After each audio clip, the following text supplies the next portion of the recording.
family-centric politics in India, blessing or burden? Narrated by Shri, Rajeev S. Thatte. Introduction. India, the world's largest democracy, prides itself on giving every citizen a voice. And yet, one of the most persistent features of its political landscape is the dominance of political families.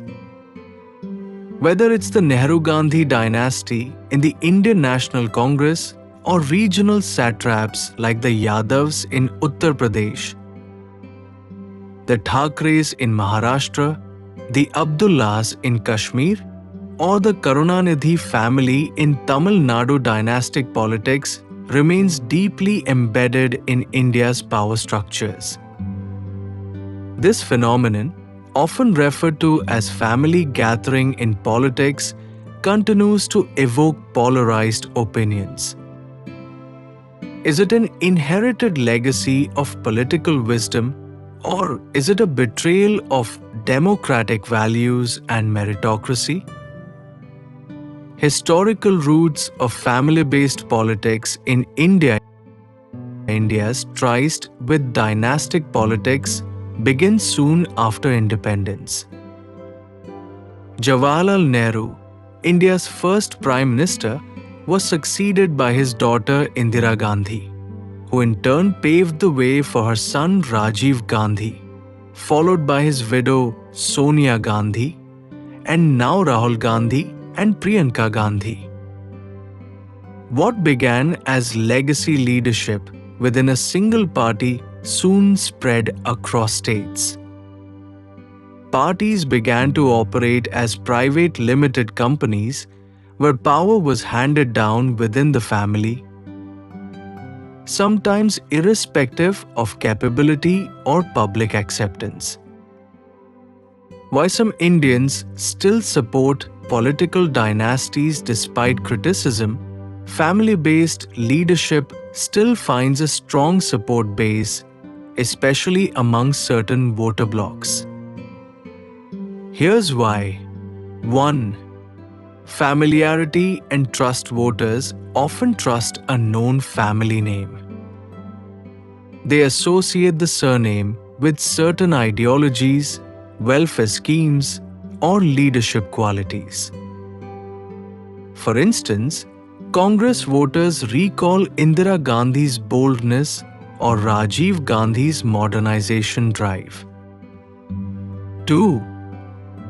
Political grooming. Children raised in political families are often exposed to public life early, learning the ropes of governance, diplomacy, and electioneering from a young age.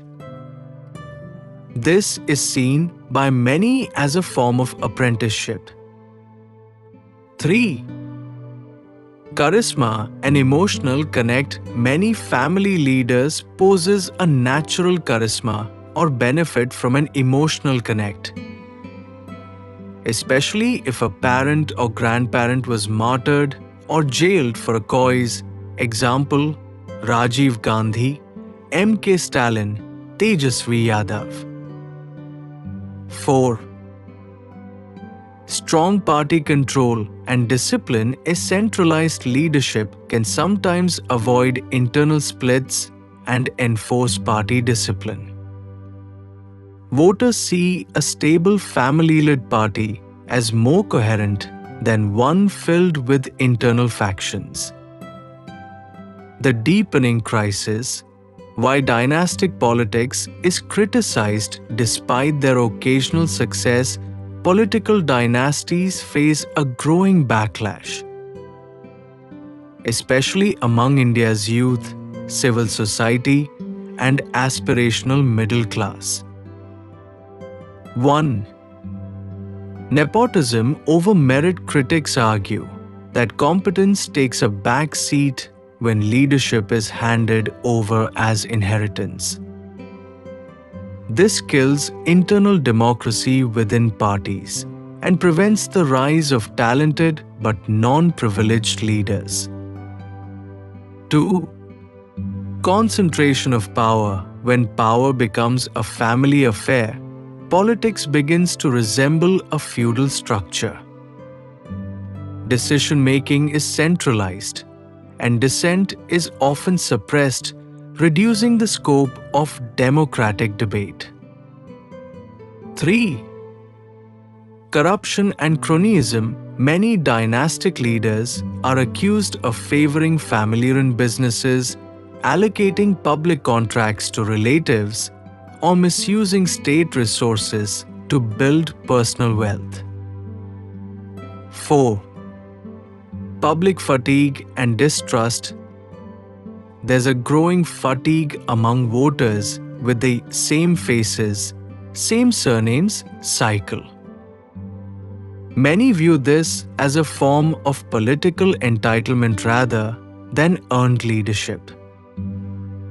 The BJP's narrative, Parivarwad Mukt Bharat, Bharatiya Janata Party, BJP, has successfully capitalized on this sentiment by branding itself as the party of merit, not inheritance.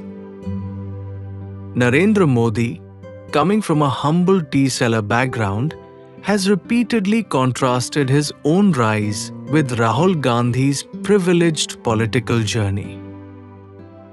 The BJP has campaigned on the slogan Parivarwad Mukt Bharat, India free of dynastic rule, gaining traction especially among urban, first-time voters. Yet, BJP too faces criticism for internal contradictions, as several of its state-level leaders and MPs come from political families. Example: Pankaj Munde, Piyush Goyal, Anurag Thakur. The ground reality. Still a mixed bag. Despite the criticism, family-based politics continues to thrive, especially in state elections and regional parties. Here's why. In rural and semi-urban India, voters often identify leadership with family names due to low media penetration and historical loyalty. Many regional parties are structured entirely around families, like the Samajwadi Party, Yadavs, DMK, Karunanidhi family, and Shiv Sena, Thakres. Yet, there's undeniable momentum toward performance-based evaluation. In recent elections, example 2022-2023, many dynasts lost their seats while first-time candidates won based on work at the ground level. Public discourse and youth aspirations. Today's youth, active on social media and politically aware, increasingly advocate for transparency in political party functioning, internal elections, and democratic selection of leaders, merit-based candidacies, more representation for women and marginalized communities, the growing civil society and activism across campuses and professional groups indicate a shift in voter consciousness. Although electoral behavior doesn't always reflect these changes immediately, the way forward India must evolve a healthy balance between legacy and merit. Some possible steps include enforcing intra-party democracy through mandatory internal elections, limiting dynastic succession without eliminating legacy entirely, improving political education so voters can make informed choices, encouraging new entrants from diverse backgrounds, farmers, women, professionals, and youth leaders. Conclusion: family-centric politics in India is neither purely a curse nor a blessing. It's a legacy of India's post-colonial journey, shaped by both tradition and necessity. But for Indian democracy to thrive in the 21st century, it must shift from inheritance to merit, from loyalty to accountability. The question isn't whether political families should exist, but whether their leadership can be earned rather than assumed, competent rather than entitled, and democratic rather than dynastic.